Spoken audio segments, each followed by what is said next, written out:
रिहायशी इलाके में मौजूद मज़ारात के अहातों में होने वाली इस तरह की सरगर्मियाँ इस बात का सबूत है कि इन लोगों को पुलिस या कानून का कोई खौफ मौजूद नहीं, बल्कि इस तरह के कामों के लिए वो ऐसी जगहों पे मजीद तहफ़्फ़ुज़ महसूस करते हैं। शहर के मुख्तलिफ इलाकों में मौजूद मज़ारात तीन हट्टी, पुरानी सब्जी मंडी, मेवाशाह, गिजरी, लियाकताबाद मंशियात फरोशों के लिए महफूज कारोबारी मराकज़ की हैसियत इख्तियार कर चुके हैं। इसके अलावा शहर के नवाई इलाके नॉर्दर्न बाईपास पर चिड़गोजी शाह का मज़ार तकरीबन पूरा हफ्ता जराइम पेशा अफराद का मरकज़ बना रहता है। कुछ अर्सा पहले स्ट्रीट चिल्ड्रन के एपिसोड के दौरान टीम बेनकाब ने अब्दुल्ला शाह गाजी के मज़ार के अहाते में फ़रोख्त होने वाली मंशियात की तरफ निशानदेही की, जहाँ कम उम्र बच्चे भी इस घिनौने कारोबार में मुलव्विस थे।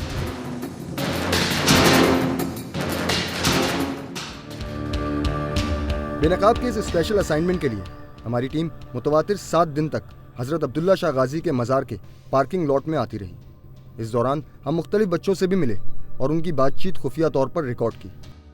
इन 7 दिनों में हमने मुख्तलिफ बच्चों से चर्स भी मंगवाई, जो यहाँ निहायत आसानी से दस्तयाब है। काबिल गौर बात यह है कि इनमें से हर बच्चा इंतहाई खुद-एतमाद और निडर है, जिसे पुलिस का कोई खौफ नहीं।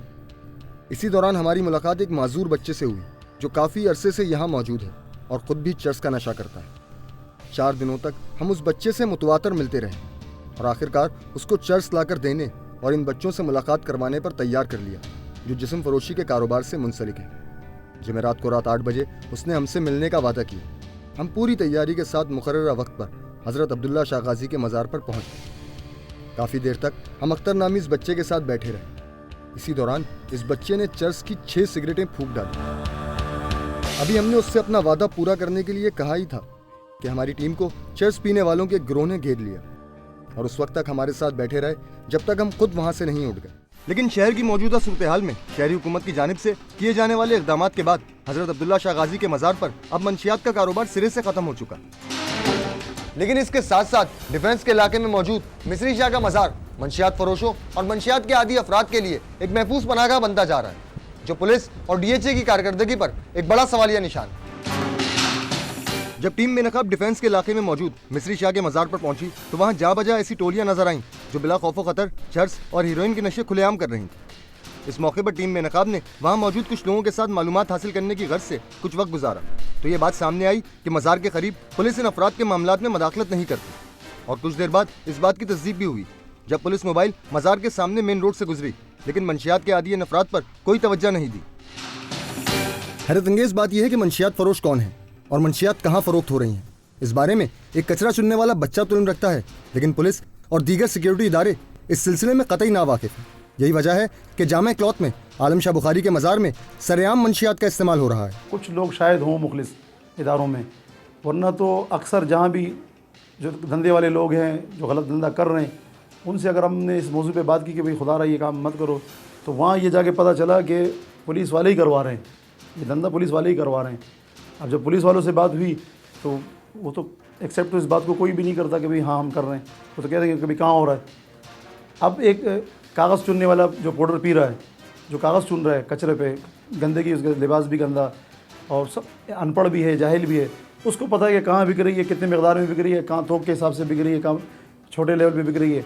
लेकिन जिसने इसके लिए जो तनख्वाहें ले रहे हैं और जिन्होंने इस पर जो है काफ़ी कह के भी हमने ट्रेनिंग ली है, हम इन चीज़ों को ख़त्म करेंगे, वो लाइलम बैठे हुए हैं कि हमें नहीं पता कहाँ बिक रहा है। और एक कागज़ चुनने वाले को पता है कि हीरोइन कहाँ बिक रही है, चरस कहाँ बिक रही है, शराब कहाँ बिक रही है, या किन अफराद के ज़रिए से महलों में पहुँचती है।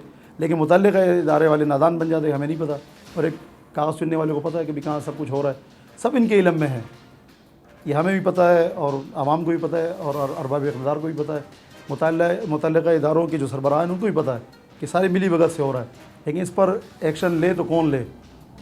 अब वेलफेयर की सतह पर हम जो है बात लोगों में शऊर पैदा कर रहे हैं कि जो 2 चीज़ें हैं खुसूसन हमारे वेलफेयर की सतह से जिस पे हम काम कर रहे हैं, एक तो है मंशियात जिस पे ये प्रोग्राम हो रहा है, दूसरी चीज़ है मिलावट जो हमारे नस्लों को ख़त्म कर रही है, इस पर हम काम कर रहे हैं।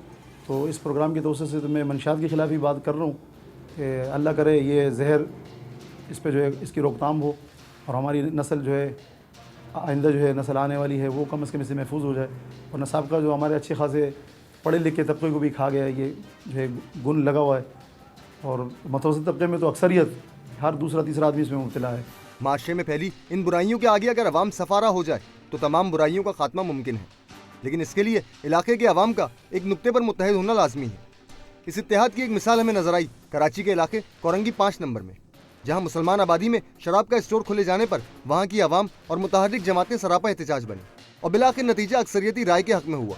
इस सिलसिले में पुलिस और इंतजामिया ने भी अवामी दबाव के आगे अपने घुटने टेक दिए।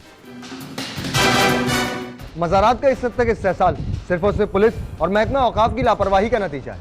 ये बुजुर्गान दीन यकीनन हमारे लिए काबिल एहतराम है, लेकिन इनके मज़ार के अहाते में होने वाली सरगर्मियाँ ना सिर्फ बाइस शर्म है बल्कि माशरे के लिए नासूर भी। महकमा औकाफ को चाहिए कि इन मज़ारात की बाकायदा रजिस्ट्रेशन करे और इनकी देखभाल करे ताकि इस तरह की सरगर्मियाँ यहाँ पर ना हो सके। अपनी कंप्लेंट्स हमें भेजें complainbox@ash.tv पर।